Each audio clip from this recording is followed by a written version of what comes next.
discovering the success mechanism within you. It may seem strange, but it is nevertheless true that up until 10 years ago, scientists had no idea of just how the human brain and nervous system worked purposely or to achieve a goal.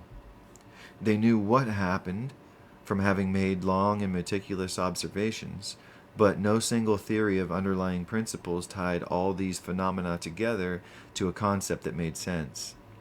R.W. Gerard, writing in Scientific Monthly in June 1946 on the brain and imagination, stated that it is sad but true that most of our understanding of the mind would remain as valid and useful if, for all we knew, the cranium were stuffed with cotton wadding. However, when man himself set out to build an electronic brain and to construct goal-striving mechanisms of his own, he had to discover and utilize certain basic principles. Having discovered them, these scientists began to ask themselves, could this be the way that the human brain works also? Could it be that in making man, our Creator provided us with a servo mechanism more marvelous and wonderful than any electronic brain or guidance system ever dreamed of by man, but operating according to the same basic principles? In the opinion of the famous cybernetics scientists like Dr. Norbert Wiener, Dr. John von Neumann, and others, the answer was an unqualified yes. Your built-in guidance system. Every living thing has a built-in guidance system or goal-striving device, but put there by its creator to help it achieve its goal, which is, in broad terms, to live. In the simpler forms of life, the goal to live simply means physical survival for both the individual and the species. The built-in mechanism in animals is limited to finding food and shelter, avoiding or overcoming enemies and hazards, and procreation to ensure the survival of the species. In man, the goal to live means more than mere survival. For an animal to live simply means that certain physical needs must be met. Man has certain emotional and spiritual needs which animals do not have. Consequently, for man to live encompasses more than physical survival and procreation of the species. It requires certain emotional and spiritual satisfactions as well. Man's built-in success mechanism also is much broader in scope than an animal's. In addition to helping man avoid or overcome danger and the sexual instinct, which helps keep the race alive, the success mechanism in man can help him get answers to problems, invent, write poetry, run a business, sell merchandise, explore new horizons in science, attain more peace of mind, develop a better personality, or achieve success in any other activity which is intimately tied into his living or makes for a fuller life. Success instinct. A squirrel does not have to be taught how to gather nuts, nor does it need to learn that it should store them for winter. A squirrel born in the spring has never experienced winter. Yet in the fall of the year, it can be observed busily storing nuts to be eaten during the winter months, when there will be no food to be gathered. A bird does not need to take lessons in nest building, nor does it need to take courses in navigation. Yet birds do navigate thousands of miles, sometimes over open sea. They have no newspapers or TV to give them the weather reports, no books written by explorer or pioneer birds to map out for them the warm areas of the earth. Nonetheless, the bird knows when the cold weather is imminent and the exact location of a warm climate, even though it may be thousands of miles away. In attempting to explain such things, we usually say that animals have certain instincts which guide them. Analyze all such instincts and you will find they assist the animal to successfully cope with its environment. In short, animals have a success instinct. We often overlook the fact that man too has a success instinct, much more marvelous and much more complex than that of any animal. Our Creator did not shortchange man, On the other hand, man was exceptionally blessed in this regard. Animals cannot select their goals. Their goals, self-preservation and procreation, are preset, so to speak. And their success mechanism is limited to these built-in goal images, which we call instincts. Isn't that an interesting point right there? I'll just pause for a second. Animals cannot select their goals. Isn't that interesting? They're preset. So, drawing a distinction between human beings and animals here. Man, on the other hand, has something animals haven't: creative imagination. Thus, man of all creatures is more than a creature. He is also a creator. With his imagination, he can formulate a variety of goals. Man alone can direct his success mechanism by the use of imagination or imaging ability. Okay, so earlier we were talking about how to rewire your brain, and I said repetition and emotional impact of what? Of a vision of your better future, right? So that's what he's talking about here. Man can direct his success mechanism by the use of imagination or imaging ability. Okay, this is PsychoCybernetics, Michael. We often think of creative imagination as applying to only poets, inventors, and the like. But imagination is creative in everything we do.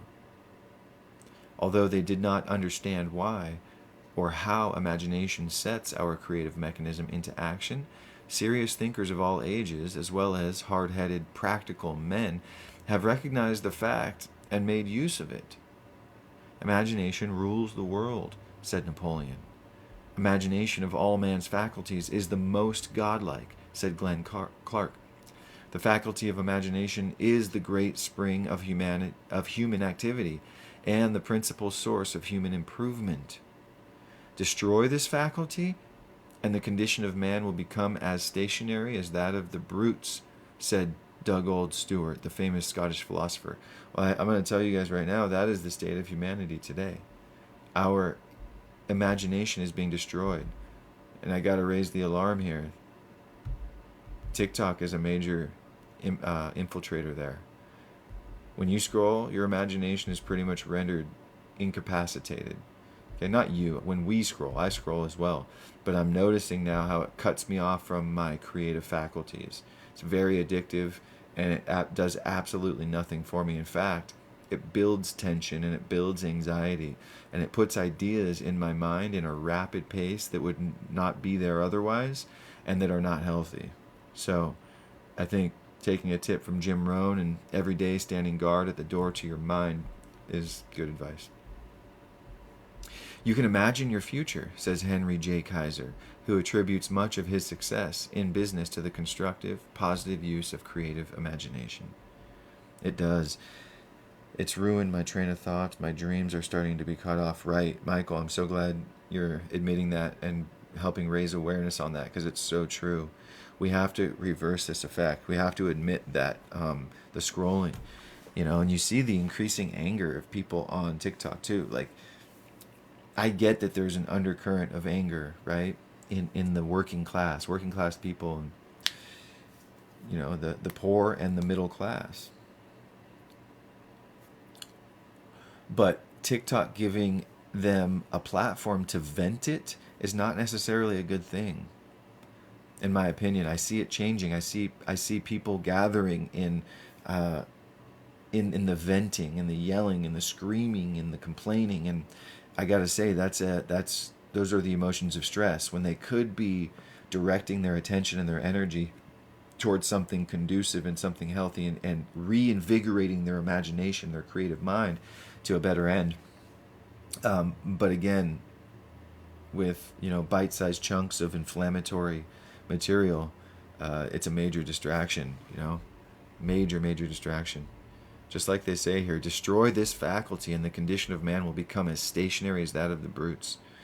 So this is a wake-up call.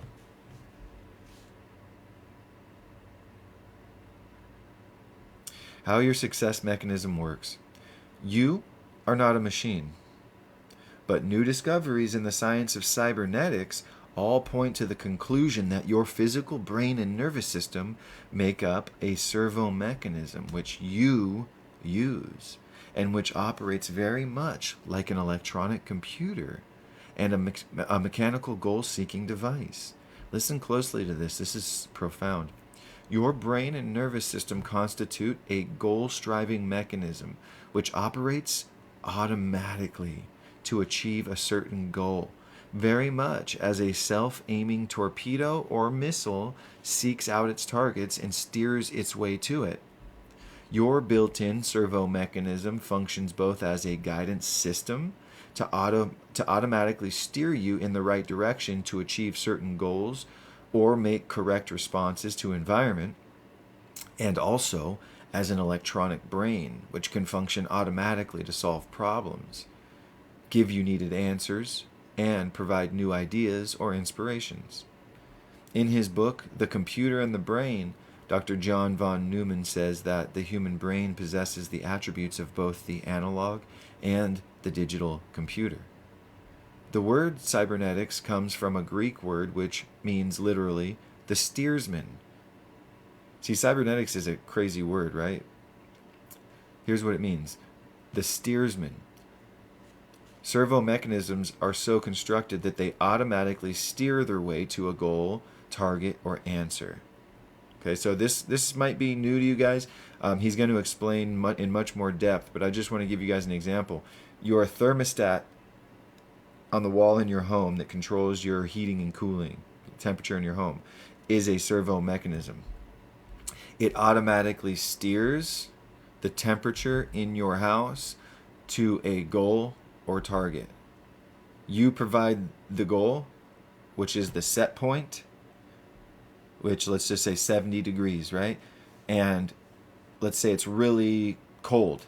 It's a winter day. And the elements outside are trying to bring the temperature in your home down, right? So temperature starts falling in your home. Well, what happens?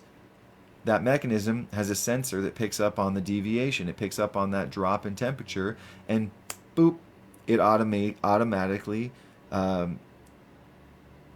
puts into effect a heating mechanism, and it brings it back up to your set point. Right? So the goal is the set point. The machine is maintaining that goal by measuring with a sensor the deviation in the temperature and then providing work to make it different, to change it, to bring it back on course. That is the basics of a servo mechanism that steers its way automatically to a target or an answer or a goal. Okay? PsychoCybernetics, a new concept of how your brain works. When we conceive of the human brain and nervous system as a form of servo mechanism operating in accordance with cybernetic principles, we gain a new insight into the why and wherefore of human behavior. I choose to call this new concept PsychoCybernetics, the principle of cybernetics as applied to the human brain. I must repeat, PsychoCybernetics does not say that man is a machine. Rather, it says that man has a machine, which he uses. Let us examine some of the similarities between mechanical servo mechanisms and the human brain. The two general types of servo mechanisms. Servo mechanisms are divided into two general types. One, where the target, goal, or answer is known and the objective is to reach it or accomplish it. And two, where the target or answer is not known and the objective is to discover or locate it. The human brain and nervous system operates in both ways. An example of the first type is the self-guided torpedo, or the interceptor missile. The target or goal is known, an enemy ship or plane. The objective is to reach it. Such machines must know the target they are shooting for. They must have some sort of propulsion system which propels them forward in the general direction of the target. They must be equipped with sense organs, radar, sonar, heat perceptors, etc., which bring information from the target. These sense organs keep the machine informed when it is on the correct course, positive feedback, and when it commits an error and gets off course, negative feedback. The machine does not react or respond to feedback. It is doing the correct thing already and just keeps on doing what it is doing. There must be a corrective device, however, which will respond to negative feedback. When negative feedback informs the mechanism that it is off the beam, too far to the right, the corrective mechanism automatically causes the rudder to move so that it will steer the machine back to the left. If it overcorrects and heads too far to the left, this mistake is made known through negative feedback, and the corrective device moves the rudder so it will steer the machine back to the right. The torpedo accomplishes its goal by going forward, making errors, and continually correcting them. By a series of zigzags, it literally gropes its way to the goal. So this is quite profound, you guys. In the field of mindset, it blends in with healing work, and inevitably healing work will take you inward and take you into the present moment. Okay? He's going to talk about that in this book. Okay? But what he's talking about right now is action. He's talking about taking forward action towards something and correcting as you go. Just like this torpedo heading towards its goal, moving forward, making errors, and continually correcting, with a series of zigzag groping its way to the goal. Okay? So if there are goals that you want to achieve, if you have aspirations, if you have desires that you want to achieve, then this book is going to be extremely important for you. Dr. Norbert Wiener, who pioneered in the development of goal-seeking mechanisms in World War II, believes that something very similar to the foregoing happens in the human nervous system whenever you perform any purposeful activity, even in such a simple goal-seeking situation as picking up a package of cigarettes from a table. We are able to accomplish the goal of picking up the cigarettes because of an automatic mechanism, and not by will and forebrain thinking alone. All that the forebrain does is to select the goal, trigger it into action by desire, and feed information to the automatic mechanism so that your hand continually corrects its course. In the first place, Dr. Wiener, only an anatomist would know all the muscles involved in picking up the cigarettes. In the first place, said Dr. Wiener, only an anatomist would know all the muscles involved in picking up the cigarettes. So what he's saying is, when you go to pick something up off the table, it's not your forebrain and your willpower making it happen. You're triggering an automatic mechanism. You're just saying, I want to pick that thing up, and lo and behold, hundreds, thousands of different processes, just fluidly unveil themselves so that your arm can reach out and grasp the thing and pick it up. And what's really going on there is your automatic success mechanism is at work. And he contrasts that with like a baby in a little bit.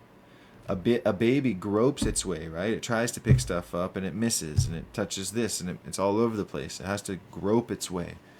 And it, over time, develops this muscle memory and this internal knowledge that it can just pick things up. Okay. Your book uses picking up a pen instead of a pack of cigarettes. Oh, you have PsychoCybernetics? Nice. Nice. Yeah, this is probably an older copy of the book, this PDF here. Awesome, Libby. Awesome. Love that. Okay. And if you knew he's talking about all the muscles involved in picking up cigarettes. If you knew, you would not consciously say to yourself, I must contract my shoulder muscles to elevate my arm. Now I must contract my triceps to extend my arm, etc. You just go ahead and pick up the cigarettes and are not conscious of issuing orders to individual muscles, nor of computing just how much contraction is needed. When you, capital Y-O-U, select the goal and trigger it into action, an automatic mechanism takes over. First of all, you have picked up cigarettes or performed similar movements before. Your automatic mechanism has learned something of the correct response needed. Next, your automatic mechanism uses feedback data furnished to the brain by your eyes, which tells it to the degree to which the cigarettes are not picked up. This feedback data enables the automatic mechanism to continually correct the motion of your hand until it is steered to the cigarettes. Yeah, that is funny that he's saying cigarettes, and they struck that from the book. That makes sense in a personal development book. In a baby just learning to use its muscles, the correction of the hand in reaching for the rattle is very obvious. The baby has little stored information to draw upon. Its hands zigzag back and forth and gropes obviously as it reaches. It is characteristic of all learning that as learning takes place, correction becomes more and more refined. We see this in a person just learning to drive a car who overcorrects and zigzags back and forth across the street. Once, however, a correct or successful response has been accomplished, it is remembered for future use. The automatic mechanism then duplicates this successful response on future trials. It has learned how to respond successfully. It remembers its successes, forgets its failures, and repeats the successful action without any further conscious thoughts or as a habit. So this is using repetition and emotional impact to create a new automatic response that accomplishes your goal. That's goal achievement right there. It's to create an automatic habit that creates the goal. Okay? Definitely more modern to take away cigarettes. Yeah, totally. So, how your brain finds answers to problems. Now, let us suppose that the room is dark so that you cannot see the cigarettes. Or hope there is a package of cigarettes on the table. Or hope there is a package of cigarettes on the table, along with a variety of other objects. Instinctively, your hand will begin to grope back and forth, performing zigzag motions, or scanning, rejecting one object after another until the cigarettes are found and recognized. This is an example of the second type of servo mechanism. Recalling a name temporarily forgotten is another example. A scanner in your brain scans back through your stored memories until the correct name is recognized. An electronic brain solves problems in much the same way. First of all, a great deal of data must be fed into the machine. This stored or recorded information is the machine's memory. A problem is posed to the machine. It scans back through its memory until it locates the only answer which is consistent with and meets all the conditions of the problem. Problem and answer together constitute a whole situation or structure. When part of the situation or structure, the problem, is given to the machine, it locates the only missing parts, or the right-sized brick, so to speak, to complete the structure. The more that is learned about the human brain, the more closely it resembles, insofar as function is concerned, a servo mechanism. For example, Dr. Wilder Penfield, director of the Montreal Neurological Institute, recently reported at a meeting of the National Academy of Sciences that he had discovered a recording mechanism in a small area of the brain which apparently records everything that a person has ever experienced, observed, or learned. During a brain operation in which the patient was fully awake, Dr. Penfield happened to touch a small area of the cortex with a surgical instrument. Oh, he just happened to touch a small area of the cortex with a surgical instrument while doing brain surgery. At once, the patient exclaimed that she was reliving an incident from her childhood. Okay, that's a creepy experience right there, which she had consciously forgotten. Further experiments along this line brought the same results. When certain areas of the cortex were touched, patients did not merely remember past experiences, they relived them, experiencing as very real all the sights, sounds, and sensations of the original experience. It was just as if past experiences had been recorded on a tape recorder and played back. Just how a mechanism as small as the human brain can store such a vast amount of information is still a mystery. British neurophysicist W. Gray Walter has said that at least 10 billion electronic cells would be needed to build a facsimile of man's brain. These cells would occupy about 1.5 million cubic feet, and several additional millions of cubic feet would be needed for the nerves or wiring. Power required to operate it would be 1 billion watts. A look at the automatic mechanism in action. We marvel at the awesomeness of interceptor missiles, which can compute in a flash the point of interception of another missile and be there at the correct instant to make contact. Yet we are not witnessing something just as are we not witnessing something just as wonderful each time we see a center fielder catch a fly ball? In order to compute where the ball will fall or where the point of interception will be, he must take into account the speed of the ball, its curvature of fall, its direction, windage, initial velocity, and the rate of progressive decrease in velocity. He must make all these computations so fast that he will be able to take off at the crack of the bat. Next, he must compute just how fast he must run and in what direction in order to arrive at the point of interception at the same time the ball does. The center fielder doesn't even think about this. His built-in goal-striving mechanism computes it for him from data which he feeds it through his eyes and ears.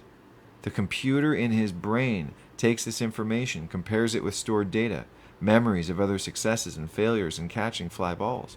All necessary computations are made in a flash, and orders are issued to his leg muscles, and he just runs. Science can build the computer, but not the operator. Dr. Wiener has said that at no time in the foreseeable future will scientists be able to construct an electronic brain anywhere near comparable to the human brain. I think that our gadget-conscious public has shown an unawareness of the special advantages and special disadvantages of electronic machinery as compared with the human brain, he says. The number of switching devices in the human brain vastly exceeds the number in any computing machine yet developed or even thought of for design in the near future. But even should such a machine be built, it would lack an operator. A computer does not have a forebrain, nor an eye. It cannot pose problems to itself. It has no imagination and cannot set goals for itself. It cannot determine which goals are worthwhile and which are not. It has no emotions. It cannot feel. It works only on new data fed to it by an operator. By feedback data, it secures from its own sense organs and from information previously stored. I'm going to read that last sentence one more time. It works only on new data fed to it by an operator. By feedback data, it secures from its own sense organs and from information previously stored. Is there an infinite storehouse of ideas, knowledge, and power? Many great thinkers of all ages have believed that man's stored information is not limited to his own memories of past experiences and learned facts. There is one mind common to all individual men, said Emerson, who compared our individual minds to the inlets in an ocean of universal mind. Edison believed that he got some of his ideas from a source outside of himself. Once, when complimented for a creative idea, he disclaimed credit, saying that ideas are in the air, and if he had not discovered it, someone else would have. Dr. J.B. Rhine, head of Duke University's parapsychology laboratory, has proved experimentally that man has access to knowledge, facts, and ideas other than his own individual memory or stored information from learning or experience. Telepathy, clairvoyance, precognition have been established by scientific laboratory experiments. His findings that man possesses some extrasensory factor, which he calls psi, are no longer doubted by scientists who have seriously reviewed his work. As Professor R.H. Thewles of Cambridge University says, the reality of the phenomena must be regarded as proved as certainly as anything in scientific research can be proved. We have found, says Dr. Rhine, that there is a capacity for acquiring knowledge that transcends the sensory functions. This extrasensory capacity can give us knowledge certainly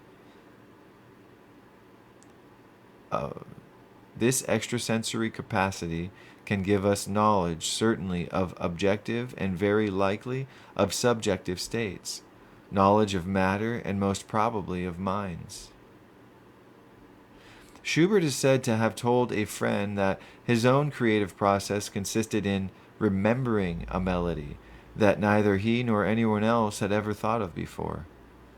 Many creative artists, as well as psychologists who have made a study of the creative process, have been impressed by the similarity of creative inspiration, sudden revelation, intuition, etc., of ordinary human memory. Searching for a new idea or an answer to a problem is, in fact, very similar to searching memory for a name you have forgotten. You know that the name is there, or else you would not search. The scanner in your brain scans back over stored memories until the desired name is recognized or discovered. And this is our last section for the night here, guys. The answer exists now. In much the same way, when we set out to find a new idea or the answer to a problem, we must assume that the answer exists already, somewhere, and set out to find it. Dr. Norbert Wiener has said, once a scientist attacks a problem which he knows to have an answer, his entire attitude is changed. He is already some 50% of his way toward that answer. When you set out to do creative work, whether in the field of selling, managing a business, writing a sonnet, improving human relations, or whatever, you begin with a goal in mind, an end to be achieved, a target answer, which, although perhaps somewhat vague, will be recognized when achieved.